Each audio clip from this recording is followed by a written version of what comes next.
es lo que vamos a hacer? Ya, vamos a tener dos tipos de regímenes, por si acaso. Régimen basal bolo, régimen convencional o infusión.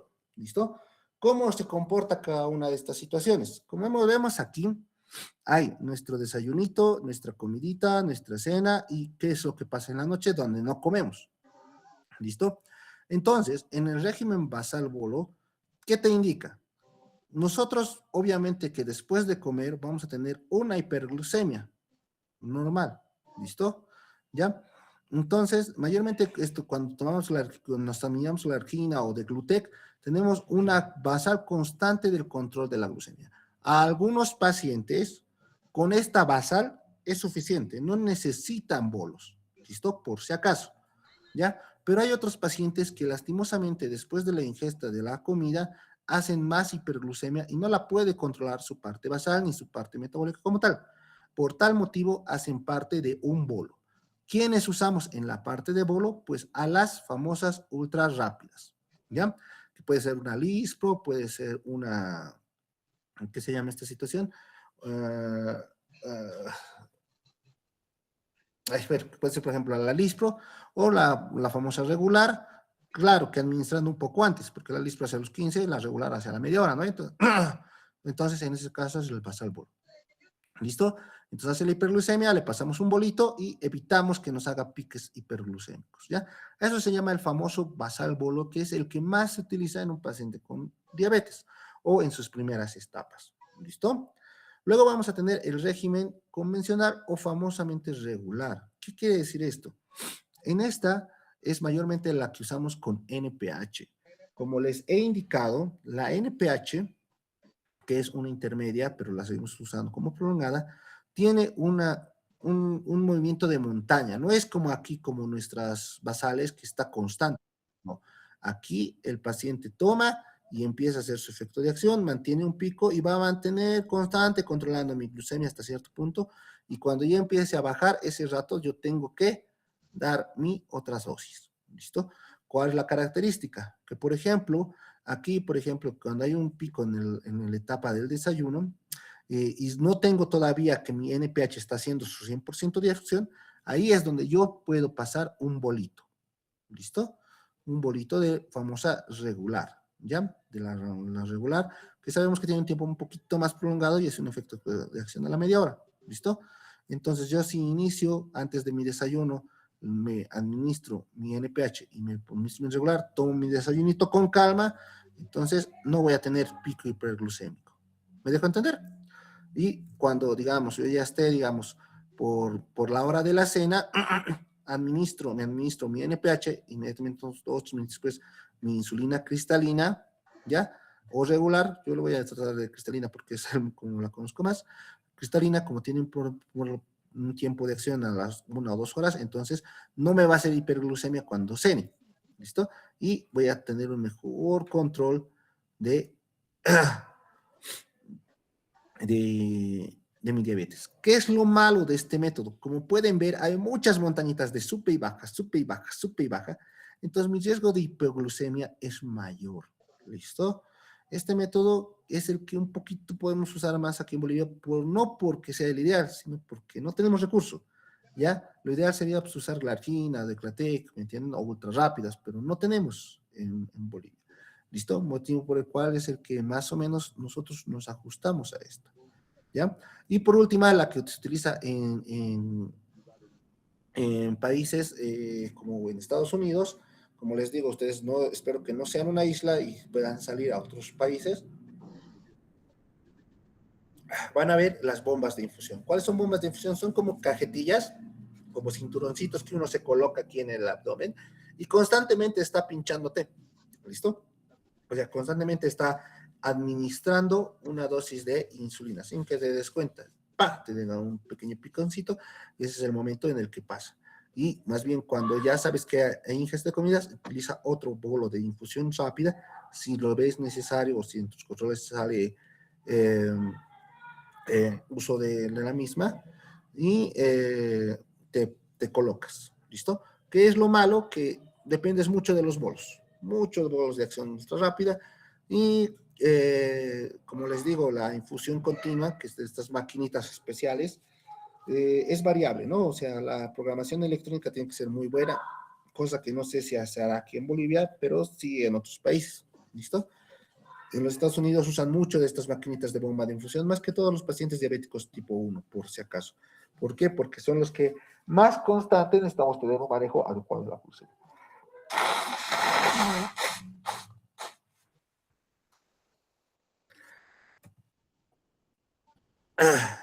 Entonces, ¿qué es lo que necesitamos esencial de acá?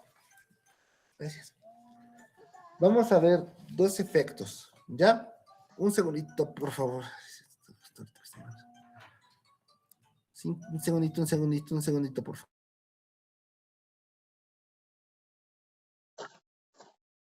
Aprovechando el cuadrito, ¿listo? Y bueno, más que todo aprovechando lo que es las comiditas como tal, vamos a hablar de dos fenómenos que aparecen o que van a escuchar, ¿ya? El famoso fenómeno amanecer y el famoso efecto Somoji, ¿listo? Que son preguntas de examen, no sé, en todo lado les pregunta, ¿qué es el efecto Somoji? ¿Listo? Y bueno, primero vámonos con el efecto amanecer, ¿ya? Ustedes han de recordar que nosotros cuando dormimos, o sea, nosotros estamos en un sueño o estado fisiológico, pero ni bien nosotros despertamos, ¿listo? Cuando nosotros empezamos a despertar, empezamos a liberar hormonas como el cortisol, como lo que es hormona de crecimiento, etcétera. Y todas esas hormonas hacen o crean una explosión de lo que es se podría decir, de hormonas contrarreguladoras de la insulina. Entonces, el paciente despierta y despierta con hiperglucemias, ¿ok? Ese es el famoso efecto amanecer, ¿ya? Entonces, el paciente despierta con hiperglucemias y entonces el doctor dice, no, no, está muy mal, hay que modificar el tratamiento, toda esa cuestión. No, pero es una respuesta fisiológica, ¿listo? Y en cambio, el efecto Somoji es que debido a que, digamos, en las etapas de la noche el paciente no come, cursa con una hipoglucemia tipo 2, 3 de la mañana, y el cuerpo, para compensar esa hipoglucemia que hizo en la noche, empieza a aumentar su producción de glucagón. Entonces, por tal razón, empieza a haber una hiperglucemia igual en la mañanita. ¿Listo? No sé si me dejo entender. Entonces, por esa situación, por esa respuesta de estrés, hay una hiperglucemia justo igual en la mañanita. A las 7, 8 de la mañana se controla y, no, mira, hay una hiperglucemia. Entonces ahí el doctor dice, no, ¿sabe qué? No está funcionando su tratamiento, hay que aumentarle más insulina. ¿Listo? Entonces, como pueden ver, hay dos patologías muy distintas, el efecto amanecer y el efecto Somoji, que tienen características distintas. En el efecto amanecer, debido al despertar, hay un incremento de hormonas contrarreguladoras. Esta se trata de una manera muy facilita, ¿ya? Y es que hay que aumentar mi insulina, ¿listo? Mi insulina NPH, en ese caso, yo lo tengo que aumentar un poco la dosis. ¿Por qué?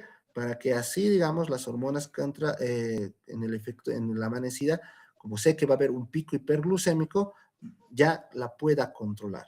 ¿Listo? Ya, ese es mayormente mi NPH, tendría que aumentarle en horas, mi dosis de la noche, no mi dosis del día, porque en el día no hay el problema es en la noche. Entonces, mi dosis de la noche tengo que aumentarle un poquito, unas 2 o 4 unidades internacionales. ¿Listo? Sin embargo, en el efecto Somoji, donde el problema es que hay una hipoglucemia y esa hipoglucemia causa un tiroides de estrés, lo que yo tengo que hacer es, no tengo que aumentar mi dosis, lo que tengo que hacer es disminuir mi dosis. ¿Listo? ¿Por qué? Porque sé que en las noches mi paciente a las 3 de la mañana me hace hipoglucemias. Entonces, por tal razón, yo tengo que bajar mi dosis de NPH, ¿listo? A unas 2 unidades internacionales menos y voy a ver que mis glucemias ya no, como no va a ser hipoglucemia, entonces no van a tener que empezar a haber una sobreproducción de glucagón y por tal motivo mi paciente no va a necesitar de esquemas de tratamientos alternativos. La pregunta es, ¿cómo diferencio un Somoji de un efecto amanecer? ¿Cuál va a ser la característica? Y es muy simple. hay que tomar una glucemia tipo 2, 3 de la mañana. ¿Listo? Si en las 2, 3 de la mañana veo que hay una hipoglucemia, entonces es efecto Somogy. Tengo que bajar mi última dosis de insulina NPH en horas de la noche o en la cena. ¿Listo? Pero si veo que a esas horas tipo 2, 3 de la mañana mi glucemia es normal, entonces es efecto amanecer. Lo que tengo que hacer es aumentar mi dosis de insulina NPH justo en mi dosis de la cena. ¿Listo? Entonces, sonará tonto, sonará distinto, pero por no saber reconocer eso, por intentar aumentar mis glucemias sin conocer el efecto fisiológico del cuerpo, lo que único que provoco a veces es causar a mi paciente más hipoglucemias, tratarlo de manera inadecuada. Entonces, desde ahora les estoy advirtiendo, cada paciente es un mundo distinto y existen estos efectos fisiológicos debido al manejo de la glucemia, que son el efecto Somogy y el efecto amanecer, que su tratamiento, estamos diciendo, es muy distinto. A un aumento, a otro disminuye. ¿Cómo me guío? Según una glucemia de la amanecida. No les estoy diciendo que a su propio paciente todos los días tiene que pincharse el dedo a las 3 de la mañana, no. Aunque una muestra me salga que está un poco bajo, entonces sé que es hipoglucemia, entonces tengo que hacer ¿qué? Disminuir dosis. Si veo que en esa única dosis está normal, bueno, entonces tengo que aumentar mi dosis. No es para todos los días, solo para un momento, ¿listo? Entonces, con eso ya voy a tener un mejor planteamiento y voy a ser un poco más cauto en el tratamiento de mis pacientes con hiperglucemia matutina. ¿Listo? Lo que les decía, medicamentos que pueden producir hiperglucemia o hipoglucemia. ¿Listo? ¿Quiénes pueden producir hipoglucemia? Antagonistas beta-adrenérgicos. ¿Listo? Vamos a tener a la teofilina, ¿ya? Ciertos salicilatos, como te digo, aspirinas y ciertos AINES pueden provocar hipoglucemias. ¿sí? Por tal motivo, si tengo un paciente diabético, tengo que, no les estoy diciendo que estoy contraindicado los AINES, no, pero sí hay que tener cierto cuidado. Ya, el etanol, o sea, bebidas alcohólicas, pueden hacer que un paciente entre más rápido en hipoglucemia. ¿Ya? Entonces, los pacientes diabéticos tienen que tener cierto cuidado porque puede ser que estos medicamentos le ayuden a que entre más rápido en hipoglucemia, como lo hemos visto con ciertos antituberculosos que, por ejemplo, en la rifampicina no está contraindicada, pero hay que tener cuidado porque puede causar la hipoglucemia en estos pacientes. ¿no? Ahora, ¿qué medicamentos pueden causar hiperglucemia? ¿Listo? En primer punto están los glucocorticoides. ¿Listo? Todos los glucocorticoides, todo tratamiento con corticoides a dosis altas causa hiperglucemia. ¿Listo? ¿Ya? Entonces, si tienes un pacientito que de pronto le estás dando, no sé, hidrocortisona, así miramos, EB cada 6 horas, y tu paciente diabético de pronto se empieza a descontrolar, es pues por la hidrocortisona. Entonces ahí es un riesgo-beneficio o un aumento de la dosis dependiendo de lo que tú quieras, ¿ya? Antipsicóticos, los más que todo, obviamente, los atípicos, lo que es la quetiapina, toda esa situación, ellos. Medicamentos beta-adrenérgicos, ¿cuáles son los beta-adrenérgicos? Noradrenalina, adrenalina, epinefrina, todos esos causan hiperglucemia, ¿ya? Diuréticos de tipo tiacídico, ¿ya? Y por fenitoína, ciertos opiáceos como la morfina, el fentanil, pueden causar hiperglucemias. ¿Listo? Entonces, es esencial que ustedes reconozcan o que estén conscientes de que ciertos medicamentos te pueden elevar la glucemia. No te van a dar crisis graves, pero te pueden elevar. Entonces, muchas veces, porque al pacientito que está en medicina interna no se lo está dando de alta porque dice, no, es que no está, sigue con hiperglucemia, sigue con hiperglucemia.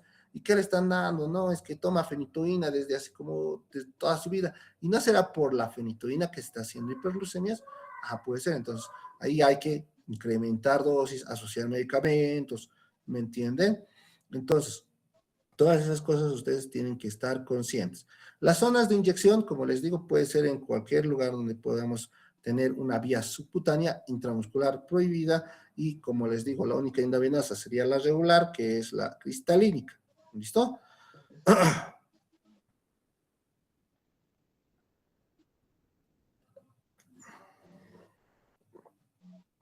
¿Ya? El lugar donde mayormente se pone lo que es la vía subcutánea es mayormente a nivel del abdomen, ¿listo? a 2 veces de lo que es el ombligo, de preferencia, porque ahí es donde hay más tejido adiposo, ¿listo? Y pues si no encuentras en la parte abdominal, también se puede poner en el brazo, en el nivel del hombro, claro que sí, siempre y cuando, vuelvo a repetir, sea subcutáneo, ¿ya? ¿Qué es lo malo? Un poquito de las partes como el hombro, deltoides, entre otras, que como es un poquito menos tejido muscular, a veces tiende a acumularse, entonces se indica que se hagan masajitos, que se pongan pañitos tibios, toda esa situación, ¿ya? Eh, a veces, digamos, por toda esta situación puede causar un poco de agrandamiento de la grasa local por su función lipogénica que tiene lo que es la insulina, ¿no? Y regla de oro, no puedes administrar en el mismo punto, no puedes picarte en el mismo lugar 1000 veces, te predispones a infección, abscesos, etc. Siempre intenten hacer que el paciente rote el sitio donde se está pinchando su insulina, ¿ya? Entonces les dice así, como manecillas de reloj tienes que hacerte, ¿listo? ¿Ya? ¿Para qué? Para que evitar estas complicaciones, porque recuerden que es un paciente que va a vivir toda la vida pinchándose aproximadamente 2 o 3 veces al día, ¿listo? Pues nadie quiere, digamos, que esa cosa se infecte, ¿listo? El manejo hospitalario, como les he indicado, todo paciente que esté internado en el hospital necesita o va a necesitar manejo con insulina cristalina. Las metas, esto está cambiado por si acaso, ya no es 140 a 180, esperamos entre valores entre 80 a 180, ¿listo? De glucemia, ¿ya? Entonces vamos a tener que diferenciar 2 pacientes, un paciente no crítico, un paciente que está en piso y un paciente crítico, ¿listo? Que está en la unidad de cuidados intensivos. Un paciente no crítico, mayormente utilizamos el régimen subcutáneo basal bolo, ¿listo? O incluso el régimen de solo bolos, quiere decir, o solo basal o solo bolo, digamos que, come, le tomas la glucemia, está en 300, ahí le ponemos mi bolito, o digamos, el paciente, digamos, le pongo solo su basal, después de comer está en 180, está en todos los parámetros, dentro de lo esperado, entonces no se lo toca más, ¿ya? Entonces, esta es más que todo cuidando lo que es tanto su ingesta, intentando verificar, haciendo un seguimiento constante del paciente diabético para buscar el mejor esquema de tratamiento posible. ¿Por qué? Porque hay que recordar que este paciente tiene que volver a ir a su casa, ¿listo? No puede estar con nosotros toda la vida y que nosotros estemos pinchando. No, tenemos que buscar una estrategia para que el paciente vuelva a casa y él esté consciente de su enfermedad y pueda administrarse los medicamentos. Entonces, en un paciente no crítico, mayormente la solución es basal bolo, listo, que esté en piso, hay que seguir manteniendo la ingesta de elementos. En cambio, en un paciente que está en la unidad de cuidados intensivos, si vemos que la función de basal bolo no funciona, ¿por qué no funcionaría? Hay que recordar que la famosa respuesta metabólica al trauma, ¿listo? Nosotros, por fisiología, sabemos que si tenemos un estrés grande, cuidados intensivos, una neumonía, un auto nos aplasta, nuestro cuerpo va a reaccionar ¿cómo? Intentando producirle la mayor cantidad de energía posible, ¿listo? Eso se llama respuesta metabólica al trauma. Entonces, es normal que un paciente que esté en la UCI, o es normal un paciente que, no sé, le ha atropellado un camión, haga hiperglucemias. No es que sea diabético el paciente, no, pero está haciendo hiperglucemias. ¿Por qué? Porque su cuerpo está respondiendo para intentar defenderse de todo este caos que ha pasado. Pero eso quiere decir, le administro insulina a un paciente no diabético que está sufriendo una resistencia metabólica al trauma. Sí, la respuesta es sí. Si tienes glucemias de 180, hay que controlar esa glucemia, porque esa glucemia después se va a hacer contraproducente, va a empezar a traer efectos adversos. ¿Listo? Entonces, si tienes un paciente en UCI que está con una glucemia de 220, hay que tratarla. ¿Cómo la tratamos? Podemos tratarla con dosis de bolo, que quiere decir, pinchamos a nivel subcutáneo en insulina regular, vemos si no responde, una segunda dosis no responde, entonces hay que decir, iniciar bombas de infusión continua, tratarlo como si fuera una cetoacidosis.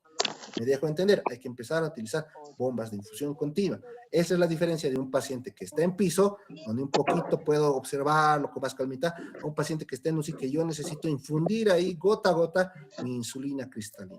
¿Listo? ¿Ya? Entonces, con esa corrección más agresiva, un poco más ajustada, lastimosamente que hay que ver el potasio. ¿Listo? ¿Por qué? Porque puede producir hipocalemia, como les he dicho. ¿Por qué? Porque es una parte del esquema de la hipercalemia en la insulina. ¿Listo? Entonces, el tratamiento de la insulina, como han visto, no es lineal, es móvil, se va a variar según a qué tipo de insulina tengas, se va a variar según a la situación del paciente, va a variar según en qué momento del estado del paciente está, si ha comido, no ha comido, toda esa situación. Entonces, el tratamiento es dinámico, vuelvo a repetir, no es estático, no es solo pinchate tu insulina y fin, no. Hay que ver qué momentos, hay que ver qué situaciones, hay que ver la situación del Shomoji, etcétera. ¿Me entienden? Entonces es dinámico, más que todo si está internado en hospital y ustedes van a vivir en hospitales, aunque estén en un centro de salud, van a tener un paciente diabético, van a tener que controlarlo. ¿Listo? Eso es dinamismo, ¿ya? Y por último, que es las partes agudas o cetoacidosis diabética, como les indiqué, que son las complicaciones graves de mi paciente. Sabemos que la cetoacidosis diabética es un estado en el que hay una hiperglucemia, hay un estado hiperosmolar, hay glicemias arriba de 250, esas glicemias ya empiezan a producir distintos alteraciones, más que todo a nivel hidroelectrolítico, el paciente se deshidrata, el paciente está con hiperglucemias severas, están acidóticos, etc. El tratamiento es simple, ¿listo? Cuando hay una hiperglucemia, hemos dicho que el azúcar es una sustancia osmóticamente activa. Por tal motivo, el cuerpo es sabio y entonces toda esa parte a nivel plasmático igual lo va a intentar eliminar el riñón. Entonces, al botar todo el azúcar que puede el riñoncito, porque solo tiene una cierta tasa de filtración, entonces empieza a orinar también pues, como descosido, y eso empieza a hacer que se deshidrate. La célula se deshidrata por pérdida, etcétera. Entonces, si está perdiendo líquido a todo lado, el esquema de tratamiento que te indica, uno, pasar líquidos, ¿listo? Es el primer esquema de tratamiento. Pásenle agua, no sean malos, denle agua a ese pobre paciente, ¿listo? Y por segundo punto, hay que tratar la parte de la hiperglucemia. ¿Y con qué vas a tratar? Con insulina. ¿Con cuál insulina? Insulina regular. ¿Cuánto es la dosis? De 0,1 kilogramo hora. ¿Qué quiere decir? Si mi paciente pesa 70, entonces vamos a tener que pasar 0,7 unidades de kilogramos en una hora. ¿Listo? ¿Ya? Vamos a estar pasando a mi paciente en bombas de infusión, por eso es un paciente que está con complicaciones agudas o pacientes críticos que están con sedación, hay que ponerlos en bomba de infusión. ¿Listo? Entonces voy a tener que pasar esa dosis a mi paciente. Después hay tablas específicas, por si acaso, para el manejo de las hiperglucemias según cómo estemos diluyendo nuestro medicamento, ¿ya? Y después, por tercer punto, está el potasio. ¿Por qué el potasio? Vuelvo a repetir, porque la insulina hace que el potasio entre a la célula. No se puede, no deben iniciar tratamientos con insulina si no tenemos el potasio basal de mi paciente. ¿Por qué? Porque ya hemos dicho que la insulina hace que ingrese potasio dentro del organismo. ¿Listo? Y si tiene ya de por sí una hipocalemia, porque estoy repitiendo que se está deshidratando, está orinando tanto, entonces igual está perdiendo pues potasio. Entonces, si de pronto tú decides iniciarle tu insulina sin ver el potasio, lo que vas a causar es tal vez una arritmia fatal y el paciente al final se muera. ¿Listo? ¿Ya? Entonces, hemos visto que para despedirnos, hemos visto que el tratamiento con insulinas es muy variable, varía según a la capacidad del paciente, varía según su situación del paciente, no es como les mencionaban, pincharle al paciente y que se vaya a su casa, no, es un tratamiento dinámico. Entonces, ya hemos visto que el tratamiento de la diabetes tenemos herramientas como las insulinas, como también los antidiabéticos orales, que son un chingo, que tienen que aprender todos sus nombres, tienen que aprender sus dosificaciones, consecuencias, etcétera, etcétera. ¿Quién administra? ¿Ya? Y por tal razón, tenemos que ser conscientes que el tratamiento de la diabetes cada vez es más dinámico. ¿Ya? ¿Cómo es eso? Y ya saben la farmacocinética de los distintos tipos de insulinas. No había existido solo un tipo de insulina, ¿no? Había existido de todo. ¿Ya? Listo. ¿Dudas, preguntas, consultas? Antes de que se apague esta cosa. Doctor, quería preguntarle sobre los factores precipitantes y esto, ¿cómo o sea, podemos evitarlo? Este factor, bueno, en caso de una administración interna. ¿Precipitantes a qué te refieres? Ello le quería preguntar esto, no lo entendí muy bien. O sea, precipitantes ¿cómo? O sea, precipitantes para desencadenar una crisis, una complicación diabética. Sí, sí, O, sí, doctor. ya, Tanto infección, infarto. ya. Vuelvo a repetir, para que un paciente diabético se descompense, no se descompensa de la nada. Tienen que pasar tres cosas grandes. Uno, abandonó su tratamiento. El paciente diabético que dijo, ¿saben qué? Ya me harté, ya no tomo metformina. Uno. Dos, infecciones, procesos infecciosos. Paciente con ITU, con neumonía, toda esa situación. Hay que recordar que el paciente diabético es inmunodeprimido desde el principio. Por tal razón, cualquier infección le pega como si fuera boxeador. ¿Listo? ¿Ya? Úlceras infectadas, pie diabético, toda esa situación, lo puedes compensar. Y respuesta número 3, cualquier cosa que cause respuesta metabólica al trauma, que quiere decir cualquier trauma grave. No estoy hablando de que lo atropelle un auto, por ejemplo, estoy hablando, por ejemplo, infartos, estoy hablando de deshidrataciones, estoy hablando de pancreatitis, ¿listo? Todas esas cuestiones son desencadenantes que hace que la diabetes se descompense. Y si tu diabetes se descompensa, ya no le puedes servir pues las pastillas. Lastimosamente tenemos que irnos con tratamiento a base de insulinas. ¿Listo? Hasta poder compensarla y de ahí otra vez introducimos las pastillas. ¿Listo? Ya, así es como se tiene que manejar o se manejan las complicaciones agudas de la diabetes. ¿Listo? ¿Eso es lo que está respondiendo a tu pregunta o es más o menos, o tienes otra duda o es relacionada a otra cosa? Gracias, doctor. Ya. ¿Otra pregunta, duda o consulta? Doctor, ¿será que nos va a pasar las divas? No, Porque eso es piratería. Malditos. Doctor, en PDF. ¿Qué parte de piratería? Malditos.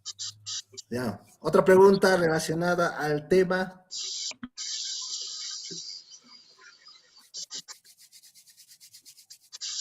Democracia, doctor. No. ¿Aló? Pásenos, doctor. No. Otra pregunta. Por favor, doctor. ¿Qué parte ver, de una no vez le nomás. entienden? Son solo dos letras. Ténganos piedad. No. No me gusta tener piedad. Ya lo saben. Ya vamos con 4 meses, 3 meses donde les indico que no soy piadoso. Ya de una vez, ¿preguntas? ¿Tú preguntas? Supuesto, Con respecto al tema, hacemos el tema, doctor. nega, ya. Si no hay más preguntas relacionadas al tema, ¿listo? Entonces, los espero el lunes. El lunes vamos a ver corticoides, ¿ya? ¿Ok? Repasen. Vamos igual a hacer evaluación el día lunes, pero a través de hipoglucemiantes y de insulinas, ¿ya? ¿Listo? No se salgan de las clases. Espero que se resuelva, como les digo, estas actividades, porque la verdad a mí no me gusta mucho inline, pero bueno, igual de todas maneras todos estamos sufriendo, creo que por alimentos, entonces espero que estén bien ustedes, chavos. Cuídense, abríguense, espero que les esté yendo bien y estudien. ¿Ya? Nos vemos. Chao, chao. Hasta luego, doctor.